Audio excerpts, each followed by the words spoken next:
Oke, bismillahirrahmanirrahim. Ketemu lagi di mata kuliah keamanan komputer, ya. Keamanan komputer. Bahasan kita kali ini adalah mengenai keamanan basis data. Ya.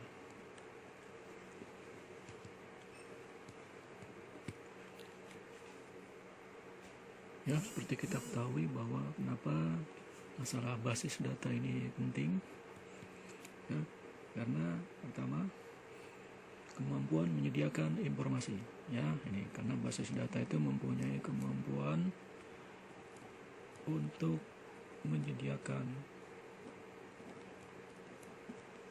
informasi, ya, ini.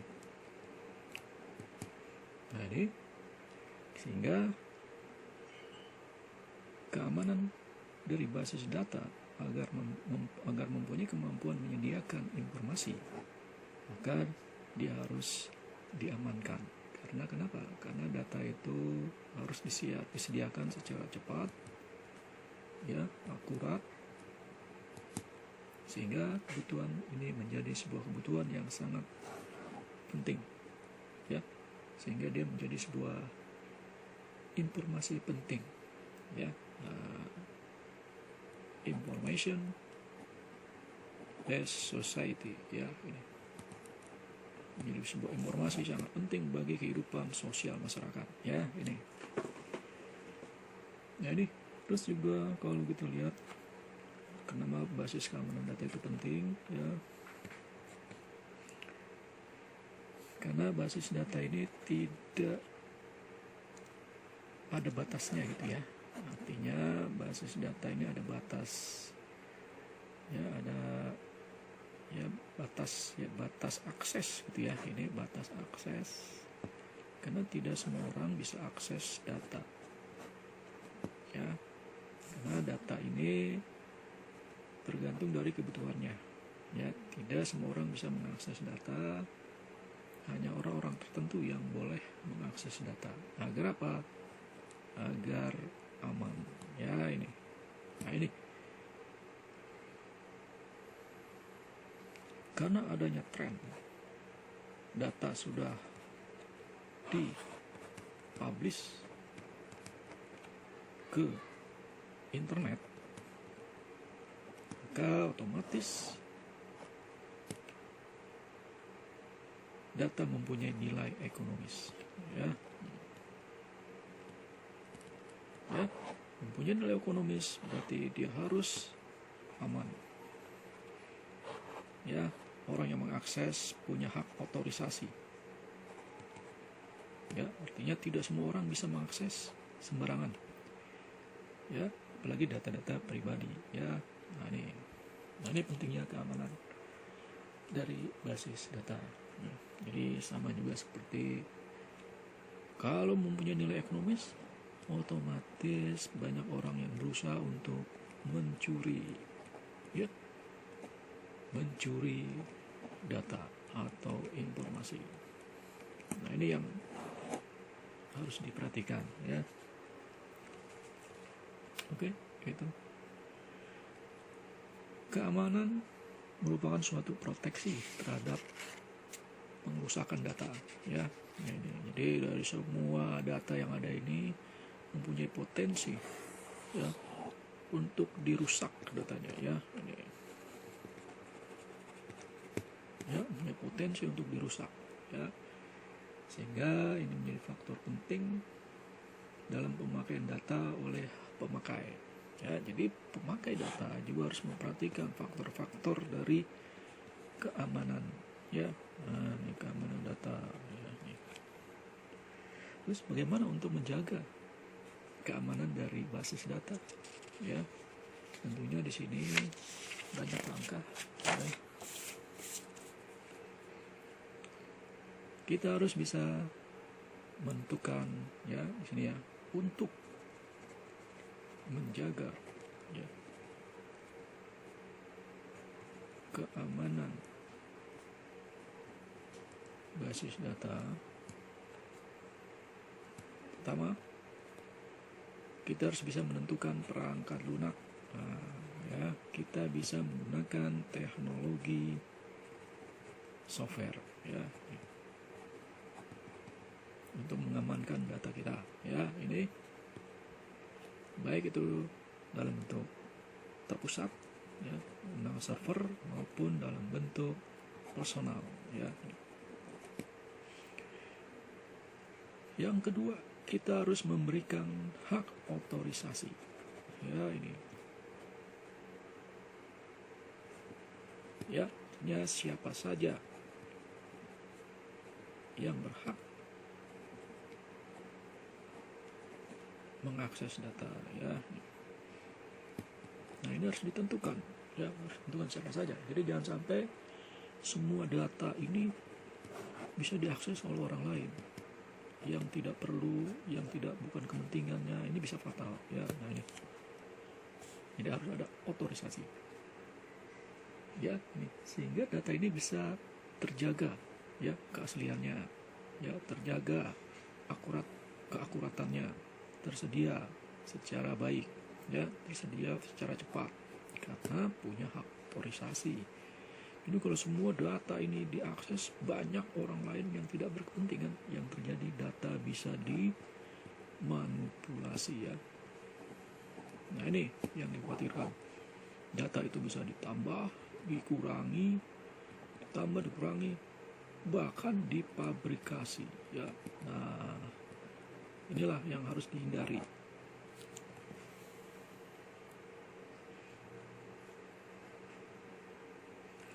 Kalau kita lihat ya, awal daripada sebuah komputer ya, penemuan dari komputer PC, karena perkembangan teknologi maka sebuah komputer tidak hanya dalam bentuk PC tapi juga banyak model-model yang lainnya ya, bisa personal komputer, menggunakan handphone maupun gadget. Nah, sekarang setelah ditemukannya local area network, terus ditemukannya internet, nah ini menjadi sebuah hal-hal yang harus diperhatikan mengenai keamanan data ya. Data sudah mulai diperhatikan keamanannya ketika mulai ditemukan local area network dan internet dan data dipublish secara umum. Maka ini harus diperhatikan keamanan datanya.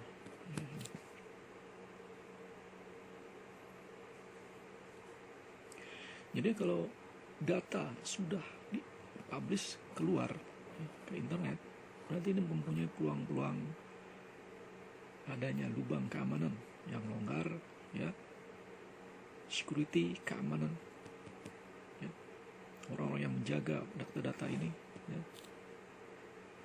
Sehingga lebih banyak server yang harus ditangani ya, butuh lebih banyak SDM yang handal dan tersebar. Padahal kalau kita lihat susah mencari SDM ya untuk dilakukan desentralisasi server ya, artinya ada data ya, terus dia masuk ke dalam sebuah sentral ya, yang mana server ini sebagai sentral menyebarkan data-data ya. Ada user yang mengakses data, user mengakses data. Nah, ini perlu adanya sumber daya yang andal untuk mengamankan data.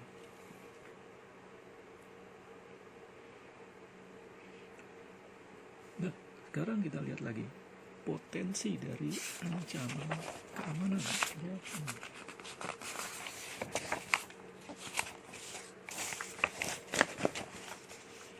Ya, kalau kita lihat potensi dari ancaman keamanan banyak ya. Ancaman dari hardware-nya ya, ini ya potensi ya, potensi ancaman ya, bisa dari hardware ya, hardware-nya itu dicuri, hardware-nya itu mungkin ya ada yang iseng ya, ingin menonaktifkan ya, ini dari sisi hardware. Terus nanti dari sisi hardware ini nanti masuk ke dalam sebuah database-nya ya, mengambil database-nya ya. Ini dari sisi user ya, orang-orang yang tidak mempunyai hak akses. Nah, ini ancaman secara fisik ya, dicuri, diambil datanya. Secara logika ya, datanya ya dihack ya. Nah, ya. Kalau secara user, orang yang tidak punya hak masuk ke dalam sebuah data ya, atau kesalahan karena keterbatasan sumber daya manusia. Sumber daya manusia yang tidak mengerti akan pentingnya mengamankan data. Nah, ini juga fatal. Ya.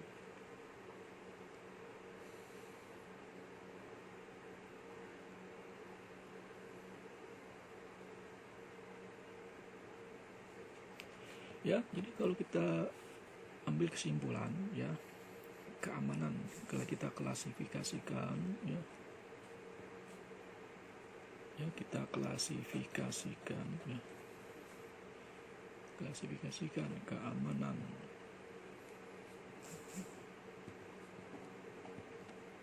basis data. Itu pertama, keamanan yang bersifat fisik ya, ini. Terus keamanan yang berhubungan dengan orang ya. Nah, ini keamanan dari data, media, data dan media ya, media teknik komunikasi ya.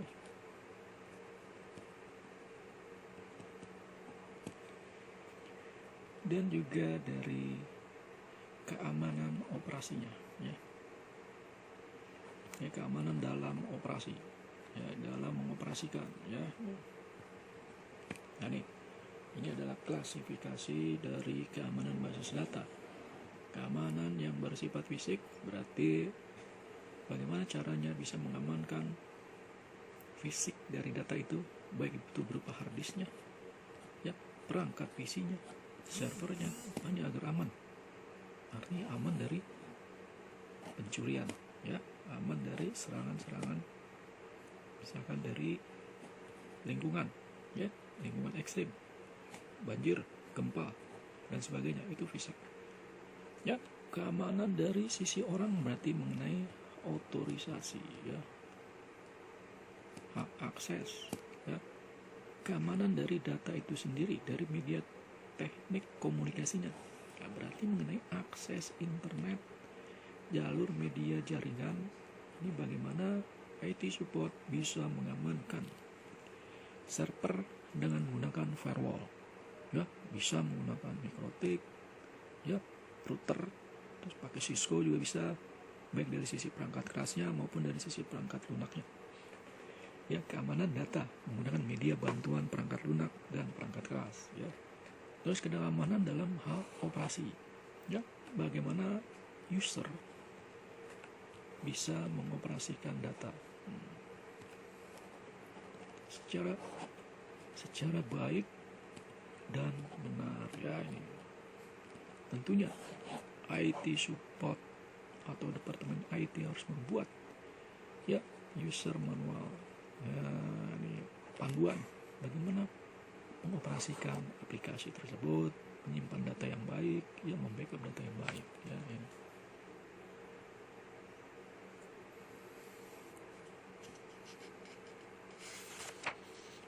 Ya, ini kalau kita lihat ilustrasi dari keamanan komputer ya,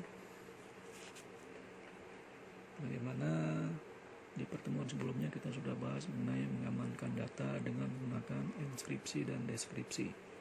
Nah, itu adalah bagian dari keamanan ya, keamanan komputer ya. Misalkan ya, kalau kita lihat di sini ya, di bagian ini ya. Di sini ada server, ya, server database, ya, DBMS. Dari sini nanti klien lokal mengakses, ya, ini. Ya. Terus ini server, ya. Nah, ini kan komputer servernya. Ya, ini komputer server. Di dalamnya ada database, ya.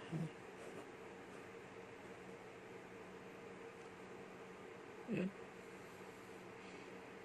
Terus bagaimana?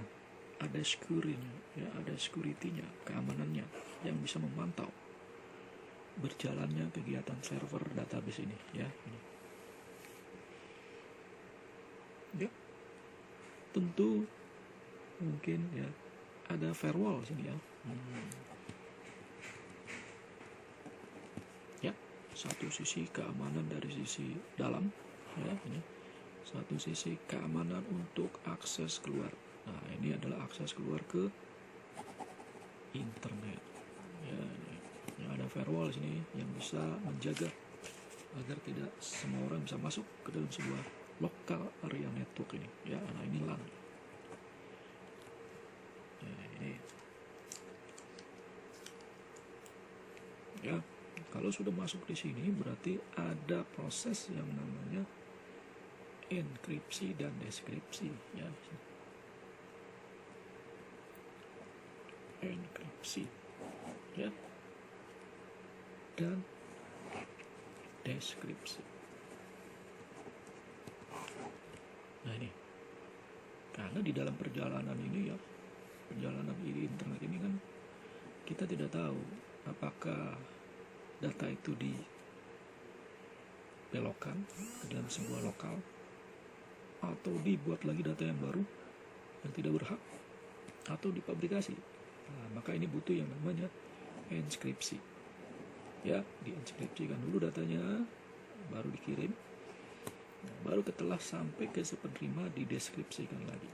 Nah, ini kebanyakan semua provider dia sudah melakukan enskripsi dan deskripsi ini. Nah, ini konsepnya seperti ini.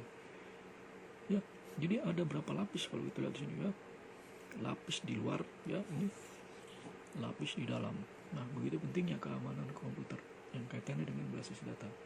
Apalagi sekarang ini sudah era data besar, ya, era big data, yang mana internet sudah berkembang sampai sekarang, data semakin besar, banyak orang membutuhkan data.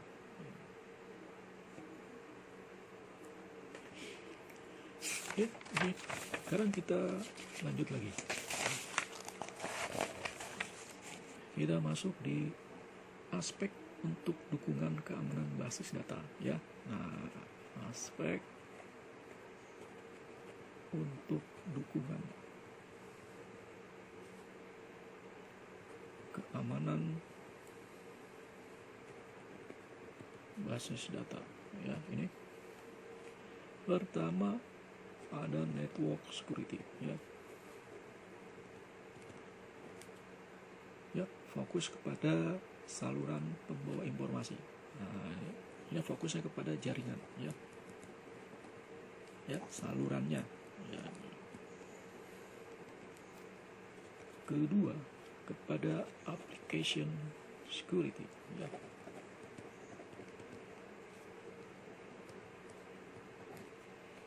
Ya, ini application security. Fokus dia kepada software. Ya. Tiga, computer security.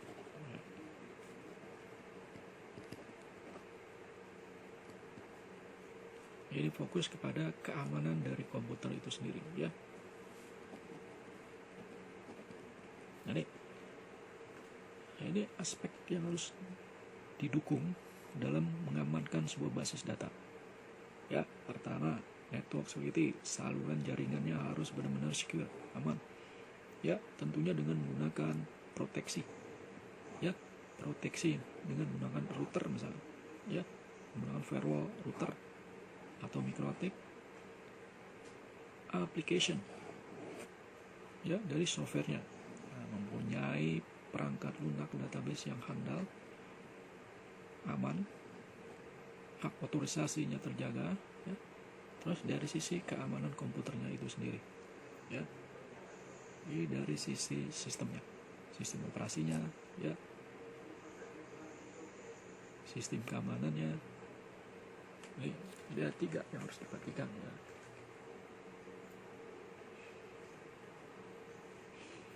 Ya, kita lihat aspek keamanan basis data.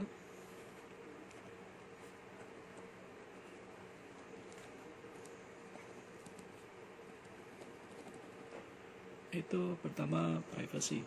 Nah, ini ya, privacy artinya tidak semua orang bisa mengakses karena privacy, karena data-data itu juga punya data-data orang lain.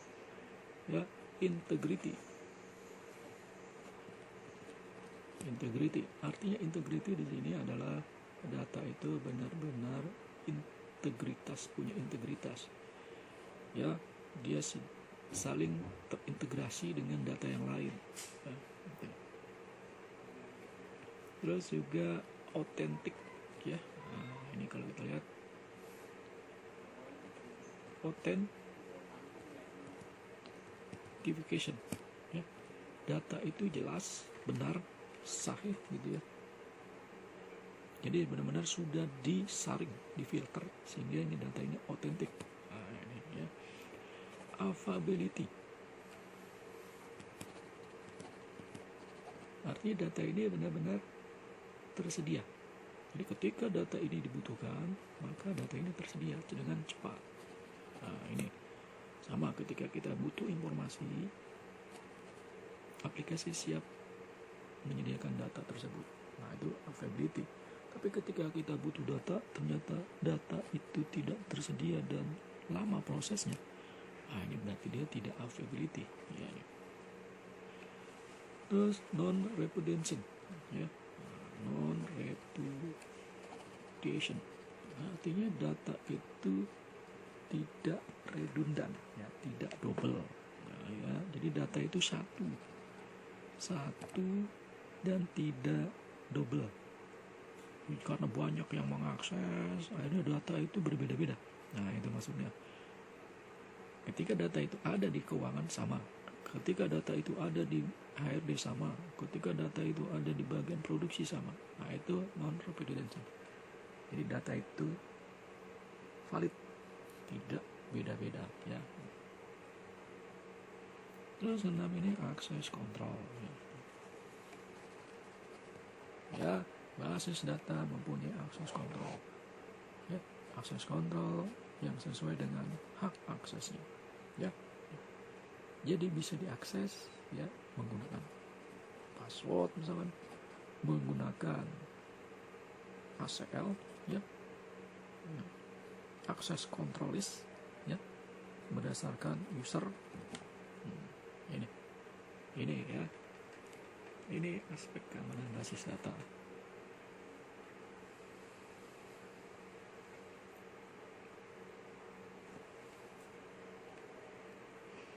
Ya, sekarang kita lihat lagi.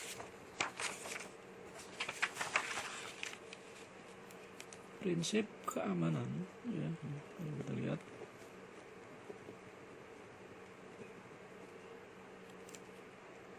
Ini berdasarkan pada segitiga, ya. Kerahasiaan, ketersediaan, integritas.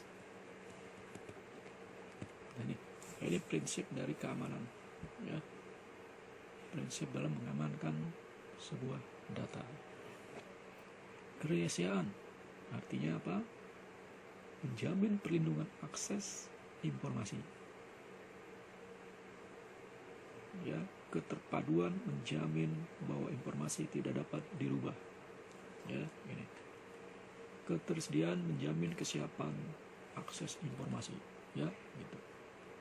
Ketersediaan data, ya, ketersediaan data dijamin bahwa data itu bisa diakses dan ada, ya, itu. Datanya dijamin kerahasiaannya, gitu ya. terus integritas, ya. Integritas artinya dijamin bahwa data itu tidak dapat dirubah oleh orang yang tidak berhak, ya. Jadi ini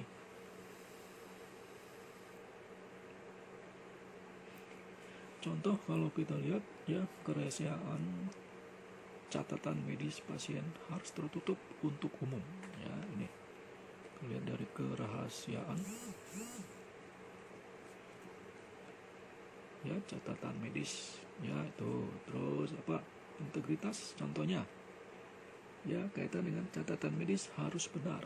Nah, ini, ya, ini kan catatan medis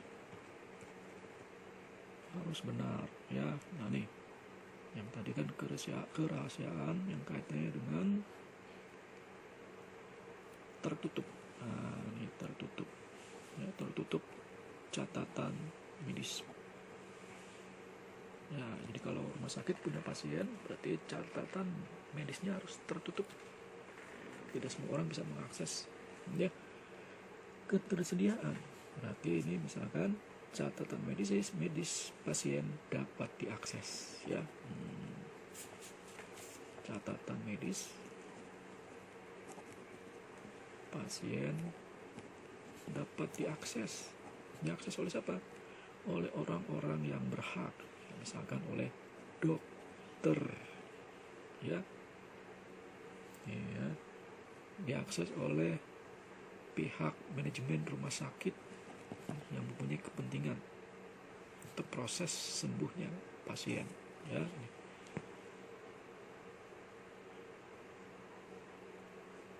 Itu. Nah, sekarang kalau kita lihat lagi kaitannya dengan aspek kehandalan, ya, aspek kehandalan itu, ya, contohnya privacy, ya, ini privacy konfidensial, ya.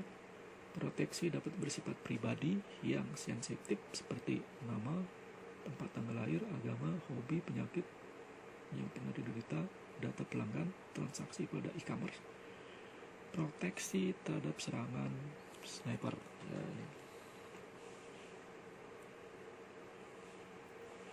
Aspek kehandalan yang lainnya tadi ada yang namanya integrity, ya. Ya, integrity. Informasi tidak berubah-ubah. Nah, itu, ya. Tanpa izin dari si pemilik data tersebut, ya. Artinya ada data baru lalu tertimpa data lama, gitu, ya. Atau data lama tertimpa data baru yang ini tidak bisa ditelusuri, ya, keaslian datanya, ya. Jadi ada perubahan nilai data, ya. Ada data-data yang disisipkan, ya. Jadi proteksi terhadap serangan sniper juga, ya. Aspek kehandalan yang lain, ya, kalau kita lihat dari sisi integrity, informasi tidak berubah tanpa izin seperti, nah, ini tadi, ya, menyimpan data lama, authentication, ya, authentication, ya. Authentication, ya, authentication untuk meyakinkan bahwa keaslian data tersebut, sumber datanya dari mana, orang yang mengakses datanya siapa, server yang digunakan apa. Nah, ini authentication, sehingga ini bisa ditelusuri siapa yang mengakses, siapa yang membuat, kapan data itu dibuat, ya, ya, kapan data itu diedit, kapan data itu dirubah. Nah, ini keandalannya. Kalau dilihat di sini proteksinya, berarti dia harus bisa memproteksi bagaimana untuk menghadapi serangan, yaitu dengan cara misalkan, atau memang ada serangan dari menggunakan password palsu misalnya. Nah, ini ada juga seperti ini.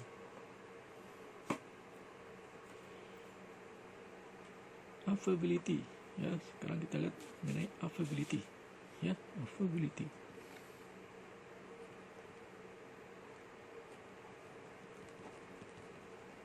Ya, availability ini adalah informasi yang harus dapat tersedia ketika dibutuhkan. Nah, ini menyangkut ketersediaan data. Jadi ketika kita butuh data, data itu ada. Jadi jangan sampai ketika butuh data server down, atau kita butuh data server hang. Nah, berarti ini tidak handal ya. Tentu serangannya bermacam-macam. Bagaimana caranya agar server itu down, server itu hang, ya, jaringan itu bisa trafficnya bisa lambat. Nah, itu serangan mengenai ketersediaan data.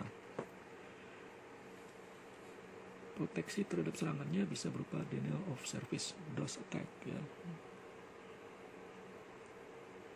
Ya, terus ada lagi yang non repudiation ya. Nah, ini non repudiation ya, non repudiation ya, non repudiation ya, artinya tidak dapat menyangkal ya, tidak. Jadi kita punya data, kita tidak dapat menyangkal bahwa data itu adalah milik kita. Ini non repudiation ya, non repudiation. Atau kita tidak bisa menyangkal bahwa kita telah melakukan transaksi. Nah, ini jadi kalau misalnya kita komplain ke bank, terus kita komplain bahwa kita tidak merasa melakukan transaksi, nah berarti bank harus bisa membuktikan bahwa memang tidak ada transaksi yang dilakukan oleh si pemilik rekening tersebut. Ya, nah ini non repudiation. Berarti ini kaitannya dengan bagaimana memproteksi terhadap serangan. Ya.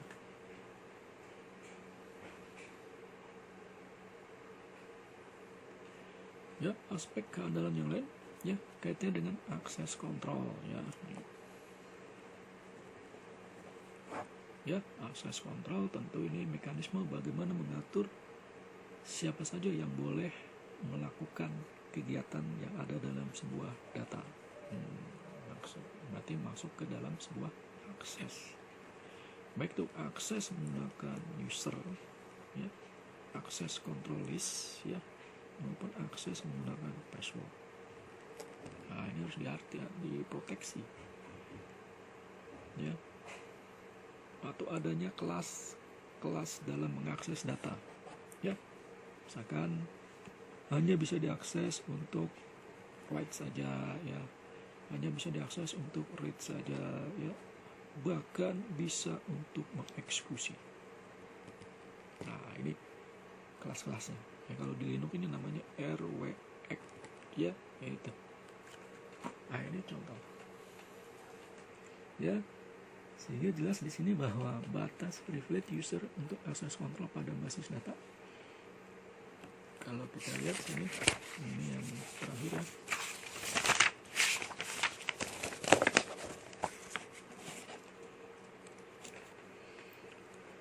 Batas privilege ya, batasan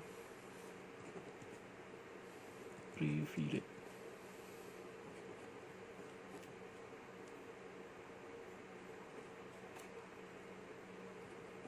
Privilege user untuk akses kontrol ya, pada basis data. Ya, kalau dia sebagai pengguna akhir ya, batas-batas apa saja yang harus dia lakukan ya. Kalau dia pengguna akhir berarti dia menggunakan hak akses orang lain. Nah, itu tidak boleh ya, menggunakan hak akses orang lain ya. Terus melihat menutup data yang tidak diotorisasi. Nah, itu staff tidak di training ya, memasukkan data yang dilakukan oleh yang tidak berhak ya. Ini virus, pemerasan. Nah, ini pengguna air tidak boleh melakukan hal-hal yang memang bisa menggunakan hak akses orang lain ya. Hak yang punya orang lain itu tidak boleh digunakan oleh pengguna air ya. Terus untuk programmer ya, nah ini yang orang yang jurusannya komputer nih ya, untuk programmer atau operator apa yang harus dia lakukan, yang tidak boleh, batasan apa yang harus dia lakukan. Pertama, programmer harus bisa membuat password. Nah, jadi programmer kalau bikin aplikasi dia harus pakai password. Ya. Programmer kalau bikin aplikasi atau operator dia harus membuat program yang aman. Ya, aman.